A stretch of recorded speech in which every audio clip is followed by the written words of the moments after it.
Hello and welcome to Investors Hangout. This weekly interaction to help you learn and understand savings and investment issues is brought to you by Aditya Birla Sun Life Mutual Fund and Value Research. Now, this is the first installment of our two-part special on planning and investing for retirement and deriving regular income in retirement. So today, as always, we have with us Dhirendra Kumar. Welcome, Dhirendra.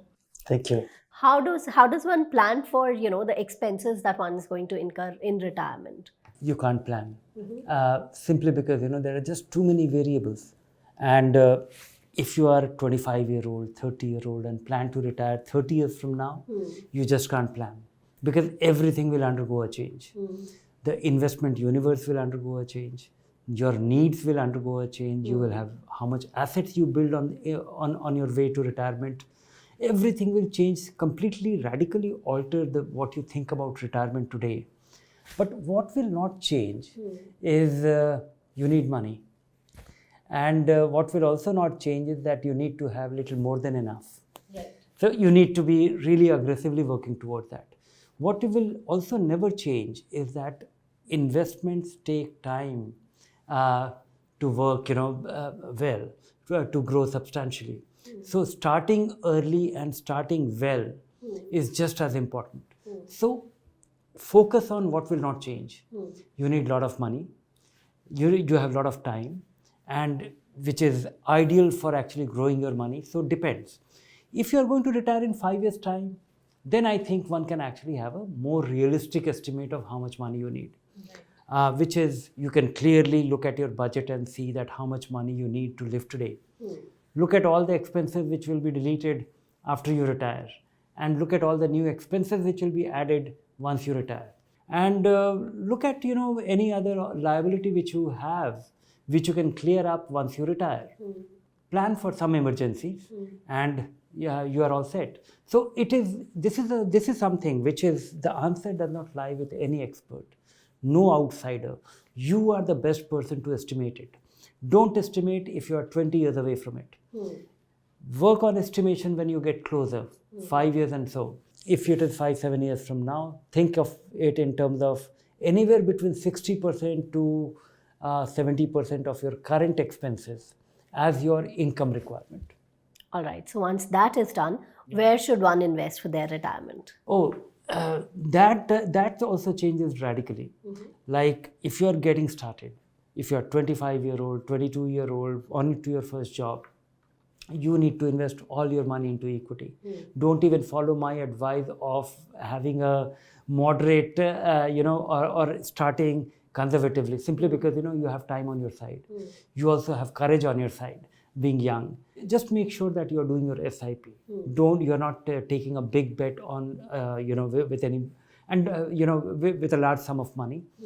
Then you are not actually borrowing money to invest, and making sure that this money is unlikely to be needed in next 10 years time or 10 years or so, as it is the retirement fund. If you if you start like this, it's fine. Try and save as much as possible. Try and start as early as possible. Mutual fund retirement plans could be interesting for those people who think that retirement is an important objective and they need to invest for it. But everybody's retirement plan, any investment could be your retirement fund. But if that retirement plan or the name of that retirement plan actually provokes you to invest in that, by all means go ahead and do it.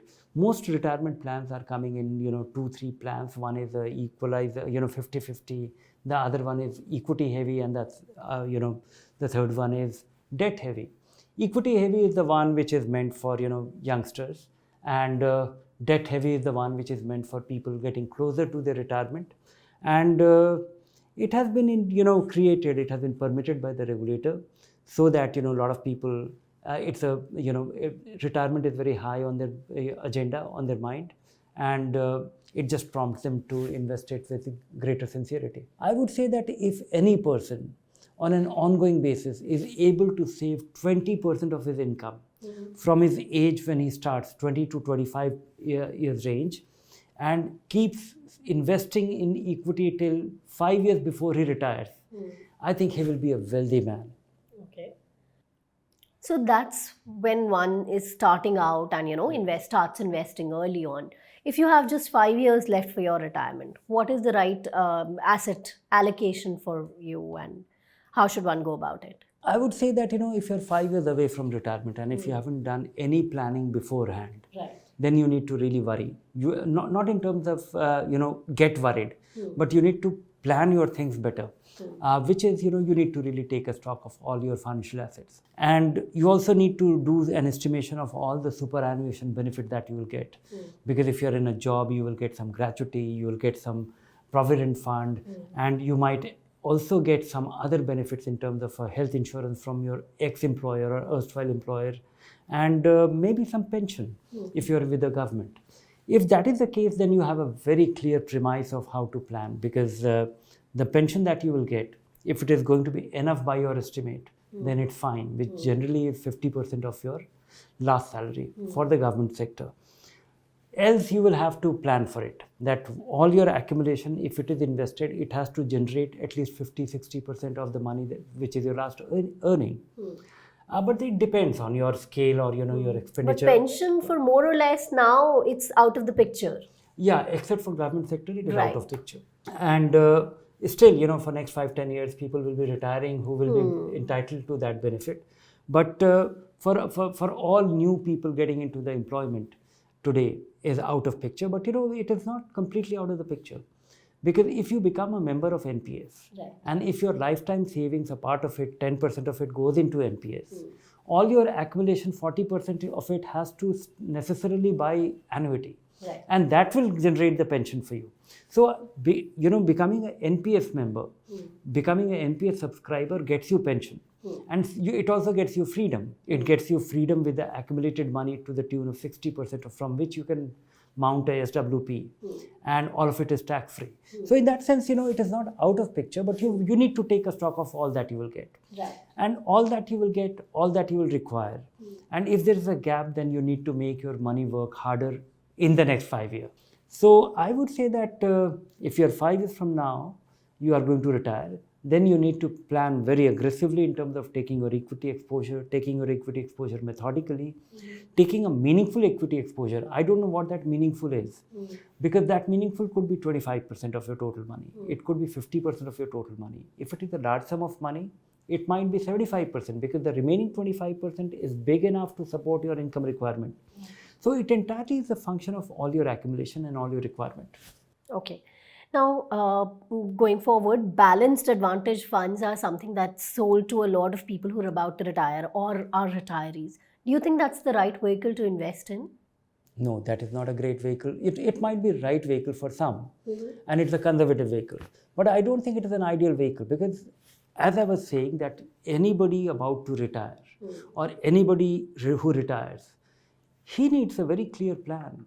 Right. Because if you retire today, and if you are unlikely to need any income, all your money can well be in equity. If you are going to retire and you only need supplementary income, every 2-3 months, if you get 50,000 rupees from your investment, that is good enough. You don't need to invest in anything, you don't need to be conservative to the extent of investing in a balanced advantage fund. Balanced advantage is a very palatable thing. A person who has never invested in equity and is retired and wants his money to grow steadily, at the same time doesn't want to get nervous about investing in a market, it might be a good vehicle for somebody to get started with equity. But it may not be a solution. Now, considering the current market situation, what is that the retirees or those who are about to retire must be careful about?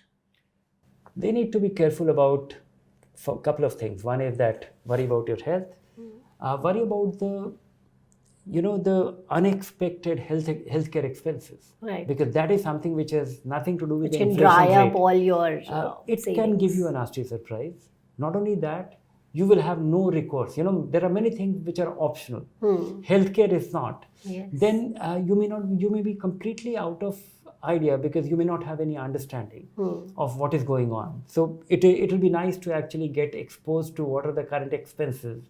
And once you need it, then it does not stop at one place. So healthcare is something which can come as a surprise, and you can just be prepared for it. There are two things which I would like to point to every retiree, and they should prepare well for it. One is that with retirement, you should stop taking risk, is an old-fashioned understanding. You need to really take measured risk with your investments so that you don't run the risk of outliving your savings. That's one. So you need to invest in equity. You retire and you're off risk. That's not the way to look at it. Second is that you will get another surprise. You might live longer than the normal longevity of most Indians. You will keep getting surprises. It's a very long period of time. If you're starting to, your work, then we are talking of something which will happen 60 years from now. If we are talking of, about to retire, something which will happen 35 years from now, or maybe 25 years from now, very difficult to visualize. Maybe things might improve. Maybe things might deteriorate. One thing you can be very sure of, that you will get a surprise, positive or negative. And it is always good to err on the side of caution, which means have little more than enough. Okay, now to wrap this up, can you please share some actionable pointers to, achieve dream retirement, so to say? I don't know, dream retirement, but you should be prepared. You should actually work towards it very aggressively. If you are getting started, invest in equity and keep investing.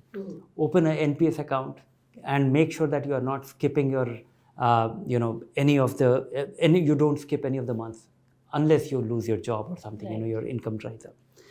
Then make sure that a part of your corpus, your part of your investment, you are earmarking it for retirement that is untouchable. You are not going to buy, redeem any part of that money for buying something which tempts you. The problem of the liquidity that comes with our investments today is that it is just as accessible.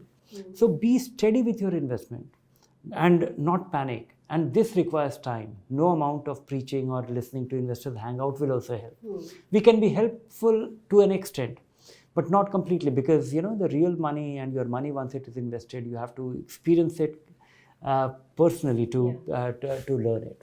So get used to equity, invest for the long run, and plan as you get closer to your retirement for income. All right. Now, here's a viewer's question that Uma Sheth has sent. She's 50 years old. She's a working woman who started investing a couple of years back in mutual funds, etc. She has a son going to college next year in India. So Uma asks, how much corpus does she need to retire in 10 years and send her son abroad for a 2-year master's in 5 years' time? She has FDs, PF, EPFs, gold bonds, etc. and her current investments or savings are close to 4 crore rupees. What would be your advice to her? I don't know about the precise arithmetic of it, but 10 years is a good enough time to build further. 4 crore is also a good enough amount to build upon. And for your son's education, you may not be needing all the money at one go. You need the first year's fee handy. And next year's fee you can prepare. The way to look at retirement income requirement at this stage will be how much of living expenses you require. And it also depends that how do you have a home, you don't need to pay the rent and things like that. Any big expenses coming your way, like child's education. So do your estimation, and at least the recurring expenditure that you incur today, inflate it by a certain percentage over the next 10 years. And whatever money that you need every year, 1.5 lakh rupees a month, which will translate into something like 18 lakh rupees per annum.